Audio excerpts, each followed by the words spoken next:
What's going on, y'all? Welcome back to another episode of The Jump. This is a national championship preview, just to kind of talk about the game, and I mean, we're here. We are going to be crowning a new national championship, a new national champion, one that has won 2 titles, one that's been runner-up numerous times. 83, 84 was the years that most people look back to for Houston, but one of these coaches is getting their first championship, and it's going to be an absolute blast. So I may refer to a little bit of the Elite Eight games, but for the most part, this will be talking about the national championship and what we have between the Florida Gators and the Houston Cougars. So yeah, let's just get straight into it. The big blanket statement for both of these teams is these teams fight and never give up. Florida almost didn't make it out of the first weekend. They're in that battle with UConn, and the talk of social media was Dan Hurley outcoached Todd Golden. Florida just ended up making the plays at the end and winning.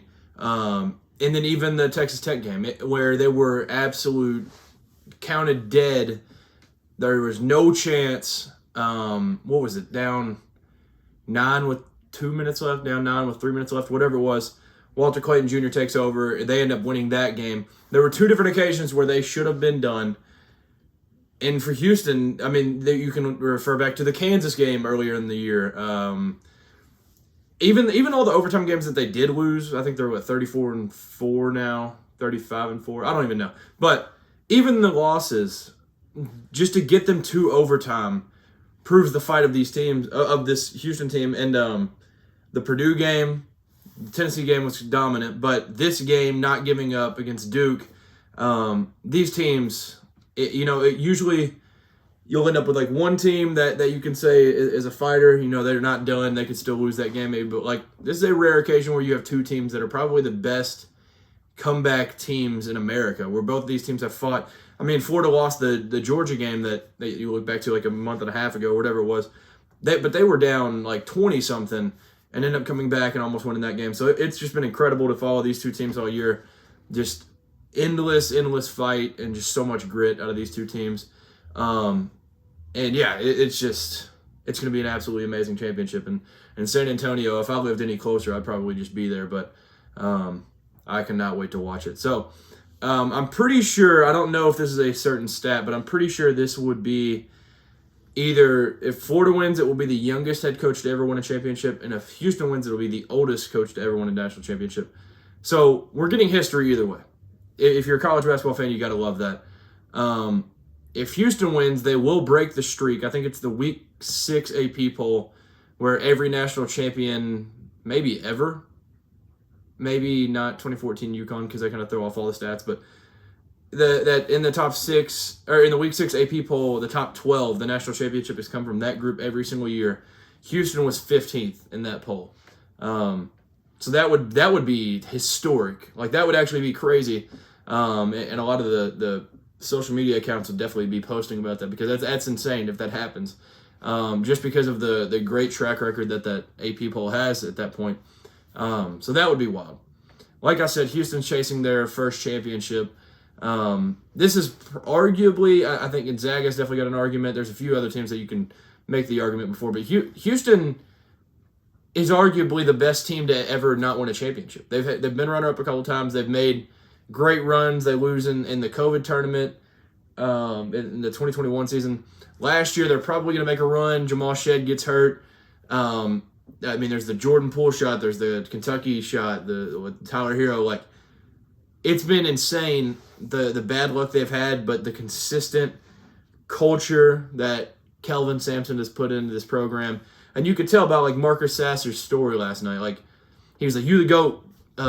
Coach Samp, I think was what he's calling it, but like, that is just the DNA that is put in these players, and it's just the bunch of junkyard dogs. I saw somebody tweet that last night. That sums up the program. I mean, these dudes are just tough, just physical, tough, never give up. Like, this Houston team, I fell in love with them, and like, I mean, even in the offseason, I was like, man, this is awesome. Juwan Roberts, he could have left, gone somewhere to be a grad transfer, but no, he decides to ride it out with Houston. LJ Cryer comes back, and Milo Suzanne transfers, and like, this team's just stacked, and I love the pieces, and it's not the deepest team of all time, but like, what they have is what they have, and it is amazing. to watch this team, and these Cougars are fun. So go Cougs. What an incredible win against Duke. And then for Florida, I mean, this is I think it's safe to say football first school, but they're the second best team in the SEC in basketball without argument. They have multiple championships under Billy. Went to a Final Four 2014, went to an Elite Eight 2017. Like, this is a team with elite history. They was it Final Four or lost in the national championship in 2000 to Michigan State. Whatever it was. It's a deep, storied history. A lot of it is Billy, but like even outside of that, there's been great runs. And they're chasing their third title. And obviously like a football title or DJ Lagway winning Heisman or something would probably mean a little bit more to some Florida fans. But I think if you're in Gainesville and you're a Gator, you've got to be just in love with this. Because like, I mean, you're not guaranteed to do a whole lot in the SEC in football season. So now being here with a chance to win a national championship and win your third, and I mean, even winning 2 is elite company, but winning a third, it's crazy. And now they've made a Final Four, and I can't remember if they made one in the 90s. I don't know. But I was going to say, 4 straight decades if they made one in the 90s. Now it's been 3 straight, but yeah, what a program, and it's been amazing to see. And Todd Golden being in year 3, it's amazing. I love Todd Golden so much. He's one of my favorite up-and-coming coaches, and he's not even up-and-coming anymore. He's here. But and just this team, Elijah Martin, the stat going around, he's the first person to start on 2 different Final Four teams at 2 different schools. Like that's amazing to see. And this team is just a blast. And you get the guys like Thomas Houck, who I'll mention here in a minute. Like, I'm pretty sure it's him. If this isn't him, this is a really bad look. But he's the one that had like a Tim Tebow poster when he was a kid. All he wanted to do was play for Florida, and here he is, able to do that. And it's amazing to see. Let me make sure it's Thomas Houck. I don't know if that's Thomas Houck then. Maybe it's not. I don't know who it is. Hopefully it's Thomas Houck, because that would be awkward if not. But I do want to mention before I move on, though, shout out to John Shire. I think I mentioned this in the Final Four recap, just talking about them. I was like, man, credit to them. I said it during the game. I was like, you know what? John Shire, he's had a rough first couple years in the tournament, lost to NC State, got bullied by Tennessee. But, man, what a turnaround. This year 3, he's been incredible. But I do need to highlight it again, because this succession thing isn't easy when you follow legends like that. Jay Wright brings Kyle Neptune to replace him. Even Sanchez at Virginia, like, he doesn't have a job. He was there 1 year. They hire Ryan Odom. Like I said, Kyle Neptune, he's out of job already after a couple years. Like, this succession thing ain't easy. Even the rival, Hubert Davis, he's on the hot seat. Like, I mean, he's obviously had a couple decent runs, but like overall, North Carolina fans aren't necessarily pleased. So this succession thing isn't an easy thing to do, and here he is, absolutely rolling. And he's up there, top 3, whatever it is, in record in your first 3 years as a head coach. And I mean, people have made the comment numerous times, like, he looks like he could still put on a jersey and blend in with these players, like with how young he is. And he's just doing an incredible job. So shout out to John Shire. It's hard to see a world where he'll have a Duke team again at any point that'll be this talented, but it could happen. So you can look back if you're a Duke fan and be like, man, missed opportunity. But if you want to look at the glass half full, you're like, we got a good coach for another 30 years. So John Shire, big props to him, and he's done an incredible job with Duke. I do want to highlight the fact of, I said it when I made my bracket, and I'm even backing it up now, guards win in March. That's been the story of March Madness.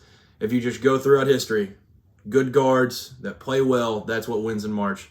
Every year you can point to guards doing it. And they don't always win the most outstanding player. I think Klingon won it last year. Adama Sanogo won it. But they have to at least do their job at the minimum. And if they're bad, those teams lose. For Duke, Proctor and James, they didn't do enough. For Auburn, Kelly and Pettiford, they did not do enough. And that's the story of the game. Like, those 2 teams fall down. And like I mentioned, I was worried about LJ Cryer just because, like, the length that Duke has is just crazy. And Duke clearly lost the point guard battle. LJ Cryer absolutely balled. So it was the story of the guards, and the good guards kept going. And I mean, for Walter Clayton just hitting sidestep, falling out of bounds threes, and scoring 34 points, like, what are you supposed to do with that? Like that's I mean, for Will Richard, he was making hustle plays. He had the putback. Will Richard was all over the floor, not necessarily scoring, but he was doing all the little things. Elijah Martin played well. Walter Clayton played well. Like, those guards did their job, and for Auburn, you just can't say the same. And same for Houston. I mean, those guards, Michael Suzanne's got to be probably a little bit better, but like, he did his job, and he did what he was supposed to do, hitting shots when he needed, getting assists, making plays for people, and then LJ Cryer, I think he picked up a little bit of the slack for Suzanne. So, what an incredible guard matchup we'll have Monday or tomorrow as I'm uploading this, but it's going to be incredible. It's going to be a blast to watch. So I have some stats that I've been able to collect just from scrolling Twitter. Walter Clayton Jr. is the first player to score 30 or more in the Elite Eight and Final Four since Larry Bird in 1979. Back-to-back 30-plus point games. It's absolutely incredible. Safe to say that's elite company to be in. Larry Bird in 1979 is crazy. Obviously, they were the runner-up, so hopefully, if you're a Florida fan, you kind of want to block out that part of it. But what an incredible couple games from Walter Clayton. And he's absolutely not necessarily carrying the team because other people are doing their job too. But, man, yeah, he's out there doing work, and it's been a blast to see. For LJ Cryer, I did mention it. He was the first player with 25 points and 6 made threes in a Final Four game since Bobby Hurley in 1992. So one of the all-time greats for Duke. LJ Cryer does it against Duke. Juwan Roberts is the first player with 10 points, 10 rebounds, 5 assists, and 3 steal block combos in a Final Four game since Grant Hill in 1994. Another Dookie. So it took 2 all-time performances from Houston, but they got it done, and that is the Houston culture. Absolutely a blast. So these guys balled out, LJ Cryer and Juwan Roberts. These guys, like, they are Houston, and it's so fun to see. So them being in that company is amazing.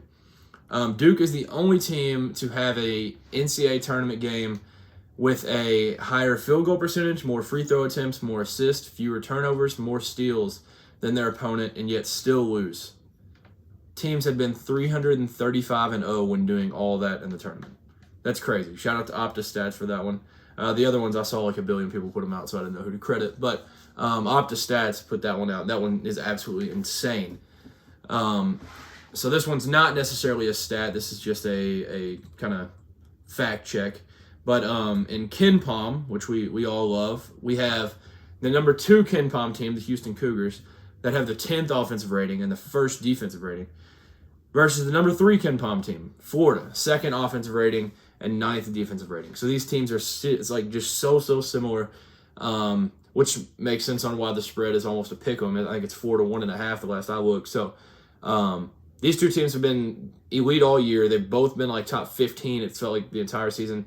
And Florida was kind of not necessarily written off, but like everybody early on in the year was kind of like, all right, they ain't really played anybody crazy. We'll see. They're just killing teams, but they're also not playing great teams. And then they get their first SEC game at Rupp Arena, and Kentucky knocks them off, and everybody's like, all right, well, now they're back to earth. And then from that point on, they continue to roll. And you just got to highlight Todd Golden and his staff, like what they've been able to do. And roster construction. Elijah Martin was like 120 something, I think, in the transfer portal, and what they've been able to have him produce is absolutely amazing. I mentioned him a minute ago. Shout out Thomas Houck. He is the secret for me. Like, this is the guy. If this is correct that he's the one that had the Tim Tebow poster. I feel like I've just watched so much Florida, I should have this engraved in my brain. But, like, this guy is, like, the spark plug. Like, he, against Auburn, had 12 points, 7 rebounds, 2 blocks. But he's the type that, like, there's rebounds getting tipped around, he's the one that comes down with it. If there's a ball on the floor, he'll dive for it. He will have the best box out. And even if it's not his rebound, he had the box out that got somebody else the rebound. He does like all the things that don't show up on the stat sheet, and it's just been incredible to see. So shout out to him. I don't think he gets enough credit. So I think he was a big part of why Florida is still playing and now going into April 7th tomorrow. So shout out to Thomas Houck. It's amazing. One thing I've seen quite a bit, which I do kind of agree with, even though it kind of hurts because for those of y'all that don't know, I'm a Kentucky fan, so this one kind of hurts to bring up. But there's been a lot of comparisons to the 2015 Final Four where Kentucky Wildcats are coming in 38-0, big bad Kentucky, like they are the team to beat, by far the favorite, all this stuff. Very, very similar to Duke. Very, very similar to Duke. Duke wasn't undefeated, but they had the presence and the aura of just being able to like be the team that's going to dominate and win this tournament. Like they're the favorite by far, and they're just kind of rolling in, can't do any wrong, and then they get knocked off by Houston. So the thing for that, Frank Kaminsky said that the hardest thing for him was the highs of knocking off a team of that caliber, knocking off Kentucky. The highs of that almost affected them so bad the next game that they just couldn't beat Duke. There was just no world where they were beating Duke in the championship. That's Wisconsin. That's Bo Ryan. This is Houston. This is Kelvin Sampson. I don't think there's going to be much of a worry about the highs, but there could be because this is – I don't think this Duke team's on the same level as the 2015 Kentucky. I think that's two different – 2015 Kentucky is like one of the greatest teams of all time. And according to Ken Pom, so is Duke, but I think there's a little asterisk kind of just because of dominating how bad the ACC was. But nonetheless, this Duke team, being able to knock off this team that has probably up to 8 NBA players, like that's insane. So coming off that high, can you bounce back?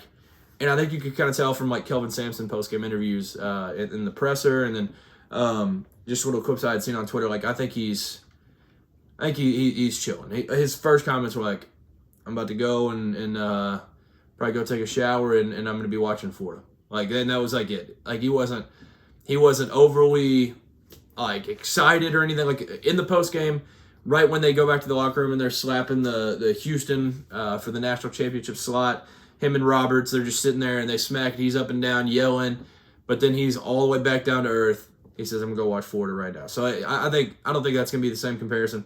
For Wisconsin, they couldn't get off that high, and mentally it was in their head. I don't think that's a problem for Houston. I think both these teams will be completely ready come Monday. So who do I think will win? I'm gonna go with the team that I've been riding with since. I think as recent as November. I think I started becoming the guy. I kind of had two, but I think Houston kind of became my team. Like, I guess I'll just say November. I don't know. Maybe it was October. I'm not sure. But the Houston Cougars. This is my team. This is a last night. For me, was a legacy game. This has been the team that I've been backing up, even when people call me crazy saying they can't. They don't have enough offense. And even though the offense at times is stagnant, they win. And that is all that matters to me. You're getting the game, you're getting it done, and it's just been amazing to watch. So I'm going with Houston. I think it would be cool for the SEC in like the year that the SEC has like one of the most dominant seasons of all time that an SEC team wins it. But I really want to see Kelvin Sampson get one. Todd Golden's going to be there numerous times from this point on. And I just think Kelvin Sampson, I mean, he doesn't have a whole lot of time left, but this one almost feels like his best opportunity. And for Bruce Pearl, I didn't mention that, like, he's not retiring. He's not super close to retiring. They're kind of reloading a little bit, but, like, this did feel like the team that was, like, the team to win a title if he was ever going to do it. So I do feel for him. But from Kelvin Sampson's perspective, he doesn't have a whole lot of time left. There's some guys that will be leaving after this year. So I'd like to see Houston get it done. Todd Golden's got a whole lot of basketball left. And so I'd like to see Houston win it. I think they do. Just because, like, it's hard to say because, like I mentioned, UConn and Texas Tech games for Florida, like, those were miracles in themselves. But I think Houston's kind of the team of destiny. They're the team that has been written off time and time and time and time and time again. And they go out, knock off the favorite, and here they are, an underdog in the national championship, and I think they get it done. And I think they hoist the trophy for the first time, and I hope that's the case. The X factors for this game, I think this game's going to come down to Walter Clayton has to continue this. I don't think he has to drop like 40 or anything by any means, but I think I do want to see him, go out and at least have like 20, which is a crazy bottom for a guy to have, but I think he's got to have like 20. And then I think Will Richard or Elijah Martin. It was Elijah Martin this game. Will Richard's done it at different times too. Like one of those two has to show up. And I think, Alex Condon didn't have a great game. I mentioned at the end he had the charge that he took from Janai. I think he's got to be okay, but like I think it's Will Richard or Elijah Martin, and then Walter Clayton. I know those are the easy like blanket players that everybody knows, but like I think those are the two. And then for Houston, I think it's a little lesser. So I think LJ Cryer's obviously got to show up and do well offensively. But I think Malik Wilson and Milos Uzan are the two because, like I said, Milos Uzan didn't do a ton. And I think Malik Wilson, I just think he's got to bring more of a spark offensively just because, like, Florida's going to score. Like I said, what are they, the second offense? Second offense in KenPom. Like, they're going to have to score. I think there's going to be guys that aren't just being watched like a hawk on Houston. Like I think there's gonna have to be guys like that, like Malik Wilson, like Milos Uzan. Like those guys are gonna have to score, so it's not all Emmanuel Sharp, LJ Cryer. Like I think it's gonna be a team effort, and they're gonna need scoring from those guys specifically. Those are the kind of the two for me. I think it's gonna be an absolutely incredible national championship, and I cannot wait. These are two fan bases that are super super fired up, and you can kind of tell. When Houston was making that run, it was a very, very big Houston crowd. And you could tell, there was a lot of Auburn fans there. It almost, from my TV in the first half, it almost felt like an Auburn home game. But Florida traveled. So I'm excited. It's gonna be a blast. Like I said, if I was any closer, I'd probably end up just being at that game tomorrow. But I cannot make it, sadly. So can't wait to recap it and talk and be back. And man, this can be an absolutely incredible national championship. So thank you for tuning in. Thank you for hopping in and talk ball. And I hope you enjoy the national championship. I'll be back after that. Peace.